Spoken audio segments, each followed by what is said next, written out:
warahmatullahi wabarakatuh. Bismillah, alhamdulillah. A'udzubillahi minasyaitonirrajim. Bismillahirrahmanirrahim. Alhamdulillahilladzi hadana li hada wa ma kunna linahtadiya laula an hadanallah. Asyhadu an la ilaha illallah wahdahu la syarikalah wa asyhadu anna Muhammadan abduhu wa rasuluh la nabiyya ba'dah. Amma ba'du. A'udzubillahi minasyaitonirrajim. Ya ayyuhalladzina amanu taqullaha dzikran katsiran fasabbihu bukratan wa asilah. Amma ba'du. Yang saya hormati Dekan Fakultas Usuluddin UIN Syarif Hidayatullah, Kaprodi, Sekretaris Prodi, para guru besar ilmu tasawuf dan psikologi yang hadir di webinar secara tidak langsung kita ketemu dalam satu momen yang ini sangat bagus topiknya. Yang kedua, sholawat, mari kita bersyukur pada Allah. Dan yang kedua, bersolawat pada Rasulullah junjungan kita, Nabi Agung Nabi Muhammad Rasulullah Sallallahu Alaihi Wasallam. Pak Dekan, para guru besar, Pak Dek, ketua jurusan dan Pak Sekretaris, serta para guru besar dan semua peserta webinar yang saya cintai dan saya hormati, izinkan saya tidak prolog karena prolog sudah sangat bagus disampaikan oleh sahabat moderator Ahinul Kiram Mas Muhammad Anwar. Sudah bagus untuk melihat setting background mengapa psikotasawuf ini menjadi penting, menjadi healing, menjadi terapi dalam konteks ke complexity yang dalam teorinya itu VUCA itu volatility, ambiguity, kemudian juga uncertainty ya, dan yang ketiga adalah complexity. Nah, itu kalau sikap mental, moral, kemudian etik, core value, kolbun, fuada, basiroh. Nah, ini saya sebut semua mengenai intangible value-nya itu ya. Kalau itu semua tidak kuat, orang akan kolap. Orang akan lari dari sebuah kenyataan yang di dalam penyelesaiannya tentu tidak syar'i dan tidak berdasarkan pada hakiki Islam itu sendiri. Saya memulai, para Bapak Ibu sekalian yang saya hormati, nanti saya praktek dalam arti saya kontekkan dengan Thariqah Naqsyabandiyah ya, dalam hal menyelesaikan kegundahan, kegelisahan hati itu dalam situasi yang seperti sekarang ini ya, seperti yang disampaikan dan yang diminta oleh Mas Anwar tadi. Betul, inti dari sebuah kimia sa'adah, kesejatian kebahagiaan itu sebagaimana yang ditulis oleh Hujatul Islam Imam Ghazali, intinya adalah sejauh mana kolbunnya, sejauh mana fuada dan basiroh, mata hati itu menjadi pelita decision making, bahkan dia yang akan mensinari di dalam cara berpikirnya, tata lakunya, tata sopan santunnya, dan juga dalam perilakunya. Nah, dengan demikian Bapak Ibu sekalian saya hormati, ketika kita ditanya sesungguhnya apa yang dinamakan bahagia atau ketenangan, maka ukurannya pasti kita sepakat bukan di physically, bukan yang tangible, yang bisa dihitung berapa dia punya kekayaan, berapa dia punya berapa tinggi jabatan, berapa punya properti, dan how to impress influence. Berapa seorang itu jadi tokoh yang mempengaruhi orang lain sehingga puas, bukan di situ. Karena itu semua adalah ukuran-ukuran nisbi dan dia akan lebih haus akan kekuasaannya, akan haus akan kekayaannya, akan haus sejauh mana dia menginfluence, mempengaruhinya, dan sejauh mana dia mempunyai properti yang bisa dihitung. Itu adalah air laut yang dia akan semakin gersang. Nah, karena itu ketika Mas Anwar menyebutkan di surat Ar-Ra'd itu yang menjadi inti, ketenangan hanya bisa diberikan adalah kepada alladzina amanu wa tatma'innu qulubuhum bidzikrillah. Orang yang berimanlah dan orang yang diberi ketenangan itu hanya dengan hatinya, bukan kekayaan. Kulubihi, bukan amwalihi, ya, bukan asyatihim, atau kekuasaan politiknya, ya, bukan al-quwahnya, kekuatannya, tetapi kulubihi. Nah, untuk menciptakan orang yang beriman dan orang yang hatinya tenang, itu adalah bidzikrillah, hanya dengan berzikir. Apa? Allah bidzikrillah tatma'innul qulub. Sesungguhnya hanya Allah, ini sebetulnya takkid kan? Hanya dengan orang yang berzikir pada Allah itulah hatinya tenang. Di sini orang mengatakan ada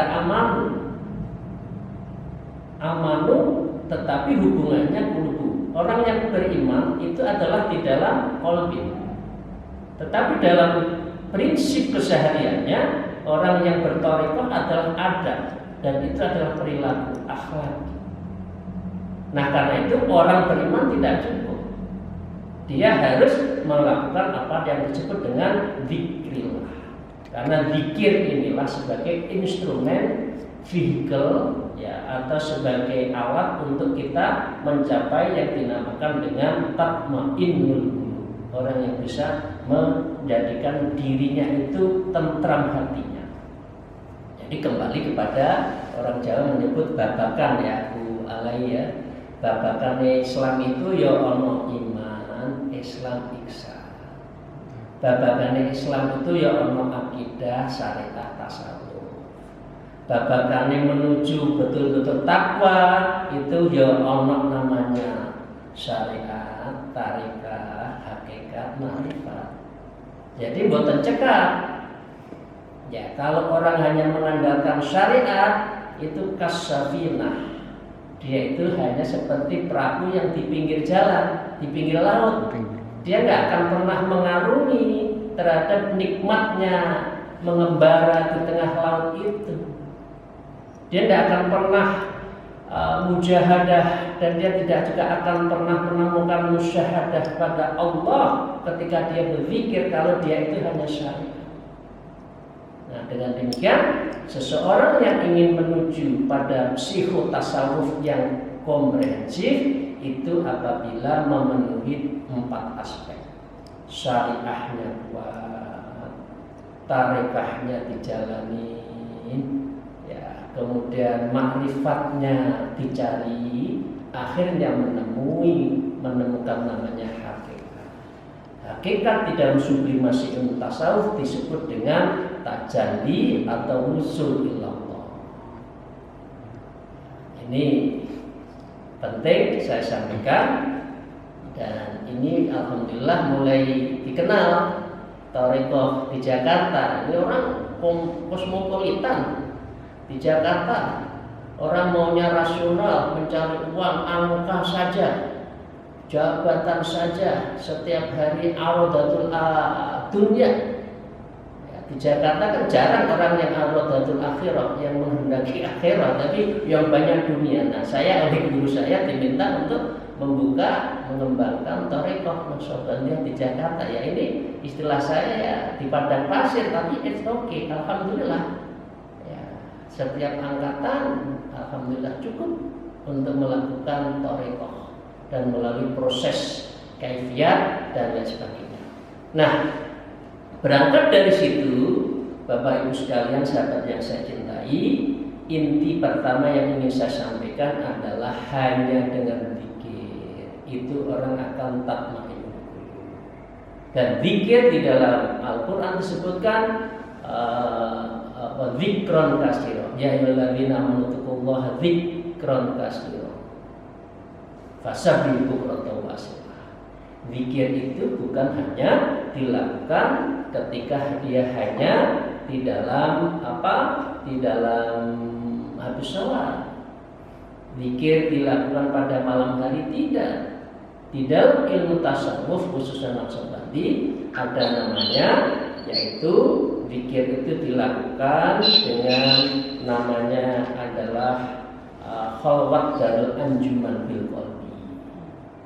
Ini salah satu dari 8 ajaran Naqsyabandiyah itu adalah dia khalwat darul anjuman. Dia berkhalwat di dalam sebuah kerumunan bil qalbi dengan batinnya, karena setiap keluar nafasnya, masuk nafas ada diri kita itu selalu menyebut nama Allah.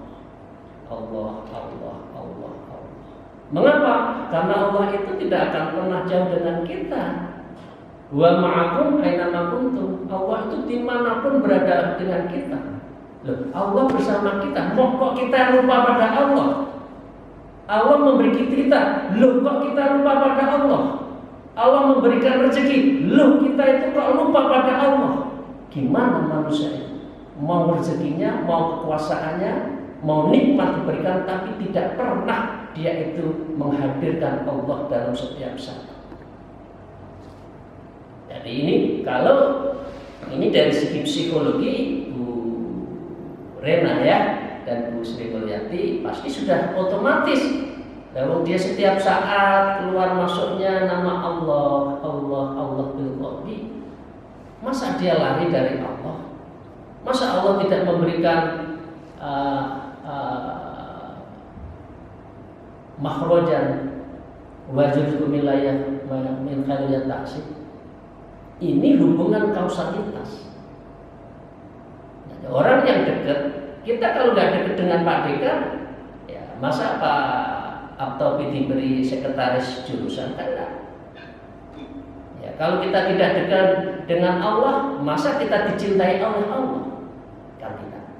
Nah, dengan demikian, kedua yang ingin saya nyatakan di dalam forum yang mulia ini, untuk melakukan sebuah psikologi dan tasawuf healing itu, lakukan menyebut nama Allah. Allah itu namanya zikir ismu zat.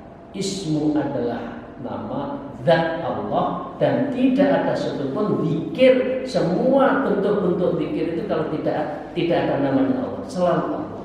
Subhanallah walhamdulillah wala ilaha illallah wallahu akbar hasbunallah, semua nama Allah. Karena itu ini dinamakan ismu zat. Ismu zat dilakukan di dalam zikirnya itu melalui apa? Melalui 7 latifah, 7 titik lembut yang ada di dalam diri psikologi manusia, baik itu dalam arti yang disebut dengan organ biologis maupun organ psikis. Ketika menyebut latifatul qalbi, yaitu zikir latifah untuk melembutkan hatinya, dan itu banyak, biasanya itu zikirnya paling banyak, tidak usah saya sebut di sini, bisa dilihat.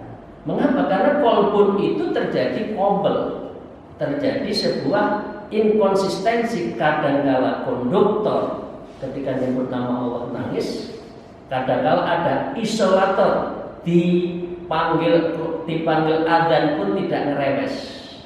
Ya. Allahu Akbar, Allahu Akbar, sudah komat. Sinetronnya bagus, nanti aja. Kayak anak-anak dulu kan sudah waladhdallin, sudah surat al-kafirun, lakum dinukum, langsung Allahu Akbar, takbiratul ihram. Nah, gimana kita semua akan dekat dengan Allah ketika dalam proses mencari Allah itu tidak bersungguh-sungguh? Tuh. Yang kedua adalah latifatul qalbi, itu kira-kira jantung. Kemudian latifatul ruh. Ya, ruh itu ada di dada kiri turun 2 jari. Ya, ruh. Ya, dalam arti ada esensi dari batin. Kemudian syir ada di bawah kiri 2 jari di atas latifatul qalbi, di bawah latifatul qalbi. Kemudian lagi ada khofi. Khofi itu ginjalnya. Naik lagi di latifatul akhfa, artinya satu hati sanubari. Bahasa Jawanya Bu Alai namanya indil-indilnya. Jadi hati nurani, karena itu disebut nurani. Jadi nur, cahaya yang paling mukasyafah di dalam diri kita itu, ya itu masing-masing ada beberapa angka bilangannya. Naik ke atas namanya latifatul natiqah, yaitu otak. Karena otak inilah yang menerjemahkan nafsu, kalau nafsu yang memerintah. Karena otak inilah yang akan menerjemahkan strategi yang baik, kalau yang memerintahkan itu qalbun, fuada dan basirah. Ya, baru disebut yang terakhir latifatul jami'ul badan. Mulai dari rambut sampai bawah itu bisa disentuh dengan zikir itu dan bisa mengalir. Jadi kita nyebut Allah, telinganya Allah, rambutnya itu merinding sampai ke bawah, sampai ke ujung kaki. Nah, latifatul qalbi, zikir latifah inilah di dalam ilmu tasawuf disebut dengan tasawuf namanya akhlaki.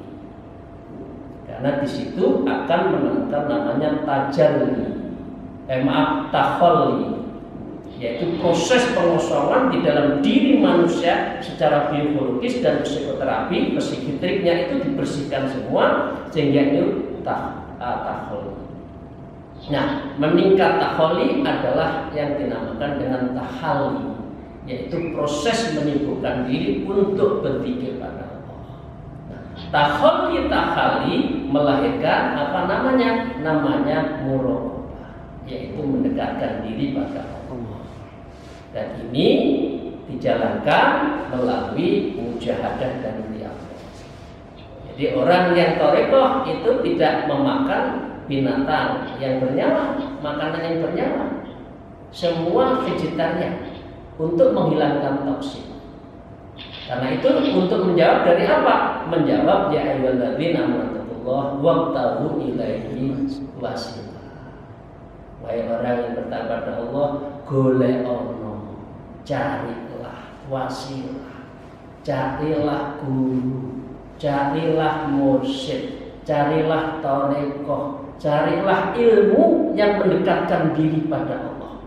Al-Quran loh. Bukan wasilah itu golek ana rezeki sing akeh, jabatan sing dhuwur, ya, sing kaya raya. Nah, tapi wasilah. Nah, wasilah itu apa? Wajah itu fisabilillah. Kamu kalau mencari wasilah, kalau mencari guru masuk dan mendekatkan diri pada wajah itu mujahadah. Sungguh-sungguh. Nah, orang mau ujian aja belajar kok. Masa ingin dengan Allah kita belum maglami? Zikir seperlunya. Ya, kalau ingat jam 2 malam bangun, tapi hanya pipis, habis itu masuk ke kamar lagi, kerubukan selimut, AC-nya diademkan, waduh enak tidurnya. Apa kita nggak malu?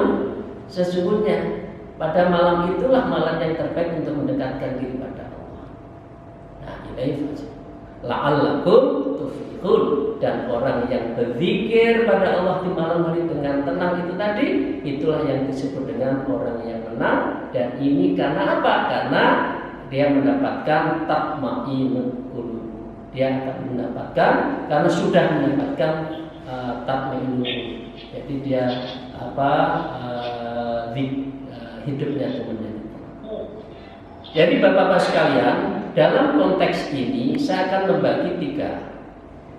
Ya, saya tuntaskan satu ini. Ketika muraqabah itu ada 3 tingkatan, tingkatnya 3 maqam, yaitu muraqabah af'al, Jadi mendekatkan diri ketika bahwa Allah lah yang menentukan, Allah lah yang memberi, Allah lah yang mendirikan kita. Muraqabah sifat. Dan yang ketiga adalah muraqabah ma'iyah. Jadi dengan demikian ini adalah stase-stase. Nah, ingin saya katakan dengan demikian, Bapak Ibu sekalian saya hormati, tasawuf itu izinkan kalau tidak sepakat saya mohon maaf. Tasawuf itu di dalam kenyataannya dibagi tiga. Yaitu pertama adalah tasawuf akhlaki, yaitu mendapatkan apa? Kholi, tahalli dan tajalli itu. Tajalli itu adalah proses iluminasi dari apa? Iluminasi terhadap pencerahan, dan dia akan melahirkan musyahadah. Anda kita semua masuk Islam kan syahadat, asyhadu an la ilaha illallah wa asyhadu anna muhammadar rasulullah. Apakah musyahadah itu kita rasakan ketika sholat, ketika berzikir? Jangan-jangan kita hanya mulut, hanya fisikal, tapi tidak pernah menemukan musyahadah, menyaksikan kehadiran Allah. Orang kalau sudah proses namanya mukasyafah, menyebut nama Allah di tengah malam, zikir itu sudah nangis. Itu berarti sudah ada proses illumination atau penampakan yang jelas terhadap kehadiran hakikinya Allah. Kemudian yang kedua, tasawuf juga bisa didekati dengan amali. Tasawuf amali itu dilakukan oleh para ahli musawifin atau orang yang ikut tarekat.